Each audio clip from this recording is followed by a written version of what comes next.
This year, my most watched actor was Philip Seymour Hoffman. Shut up! And on the directing side, it was a three-way tie between Paul Thomas Anderson, Billy Wilder, and Richard Linklater. I logged 203 films in total, with about 30 of those being brand new 2025 releases. And today, I want to share 10 of my favorites. If it released in 2025, or I got to see it in theaters in 2025, it counts. Earlier this year, I got to share a scene with Ethan Hawke in Sterling Harjo's FX series The Lowdown, and I still can't believe that happened. So from my list at number 10, Richard Linklater's Blue Moon.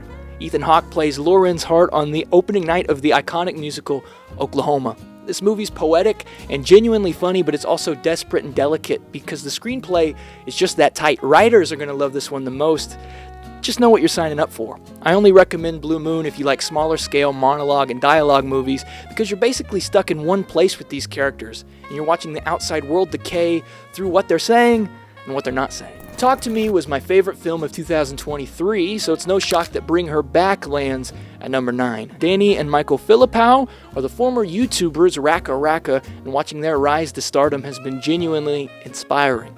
Bring Her Back is some of the smartest, emotionally rich, absolutely disgusting horror of the year. Sally Hawkins is incredible as our lead, this mother figure swallowed by grief, trying to navigate life after losing her daughter. And just like Talk to Me, the Philippous are basically the only filmmakers that can still make me physically wince and look away. But what surprised me the most is how different Bring Her Back is from Talk to Me. It's the same DNA, but it's a full 180 in tone and emotional weight. It's slower, it's more character first, and it commits to that all the way through.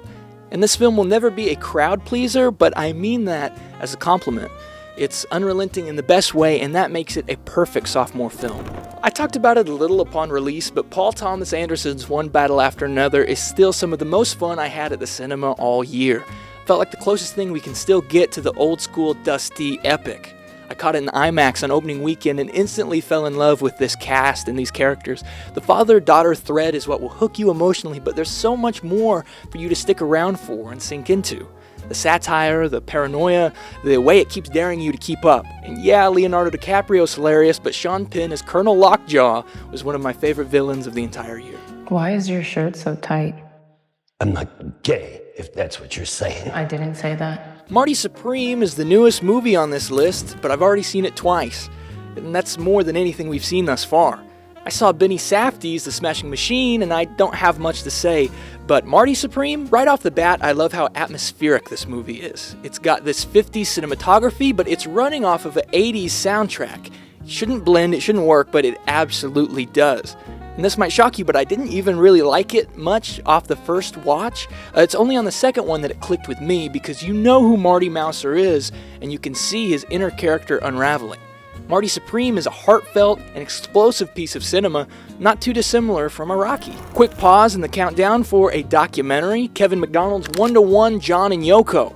I got to see this at the Oklahoma City Museum of Art and I was blown away. It does such a good job of putting you right in 1970s New York.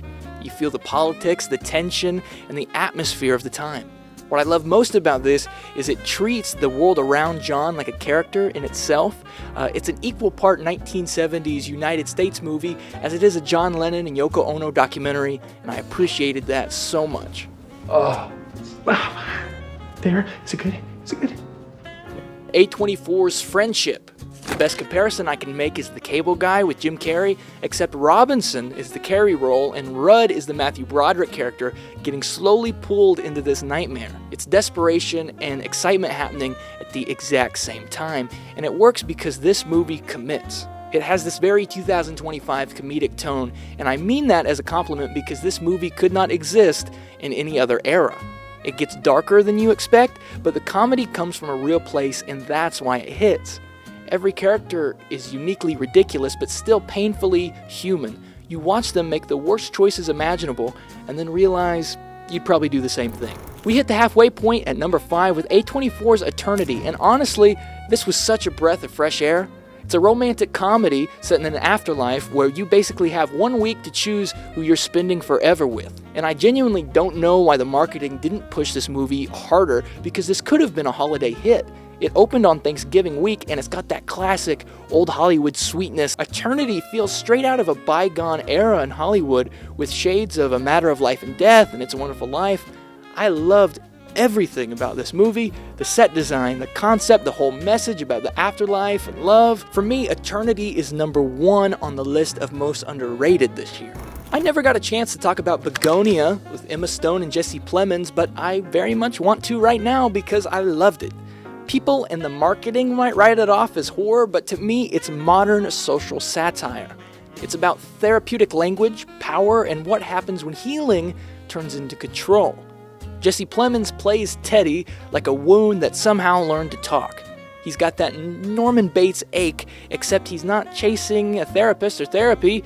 He's chasing Emma Stone's CEO like she's the only person that can fix him. And the scariest part is how this vengeance keeps masquerading as recovery. So when you're left alone with him, it doesn't feel like a movie Psycho. It feels like the system failing in real time. What's left to be said about Ryan Coogler's Sinners that hasn't already been said? I saw this multiple times in IMAX, and I drugged new friends with me every time so they could witness the magic. It's genuinely a one-of-a-kind theatrical experience, and the fact that a studio let something this bold swing in 2005... We'll take that again. I was 2. What I love most is how many genres this thing is juggling at once. It's a period movie, it's horror, it's mythic, it's musical, it's soulful, and it's doing all this subtext work without ever feeling like homework.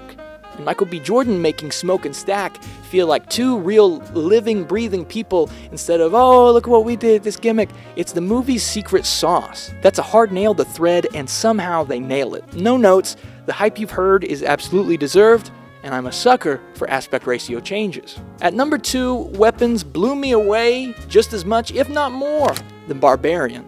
I love Zach Cregger, I love Whitest Kids You Know, and this movie is honestly more Paul Thomas Anderson than PTA's entry on this list. It's got that sprawling, interconnected, everybody's orbiting the same disaster energy. Because I just watched Magnolia for the very first time this year, and Weapons scratched the exact same itch for me.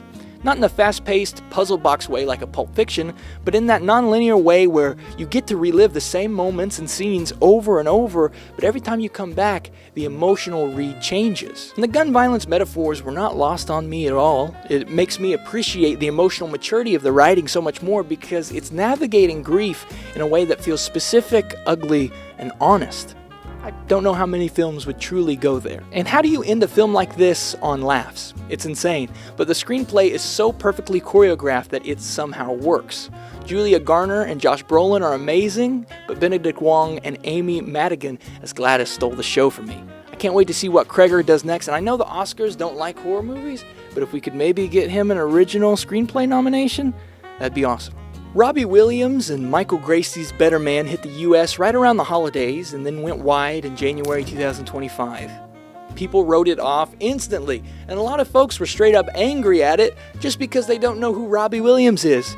That's your fault. And if you're not mature enough to lock into the actual story that this thing's telling, anxiety, addiction, family, grief, just because Robbie's a CGI monkey, movies might not be for you. I know you enjoy professional wrestling and Planet of the Apes. It's all entertainment, and the point is the feeling. Because Better Man has the heart and soul of 1,000 music biopics.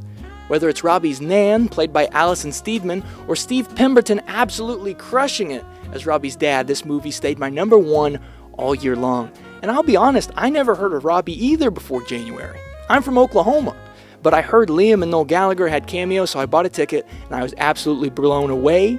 In my opinion, it's the character study of the year, and a reminder that we're enough. At least our grandmas think we are. And that's it for my top 10 movies of 2025. Happy New Year, and I can't wait to share so much more with you on this channel in 2026. If you want more from me, I'm everywhere in the best way. Brit Waves is my weekly British music show on Mixcloud, totally free whenever. The JACE Sits is the podcast on Spotify, and obviously right now, you're on the JACE BAIN YouTube channel. It's all confusing, but it all supports the same mission. Mixing History is the Instagram. Open the door, see what you find, and if you enjoyed this, please subscribe.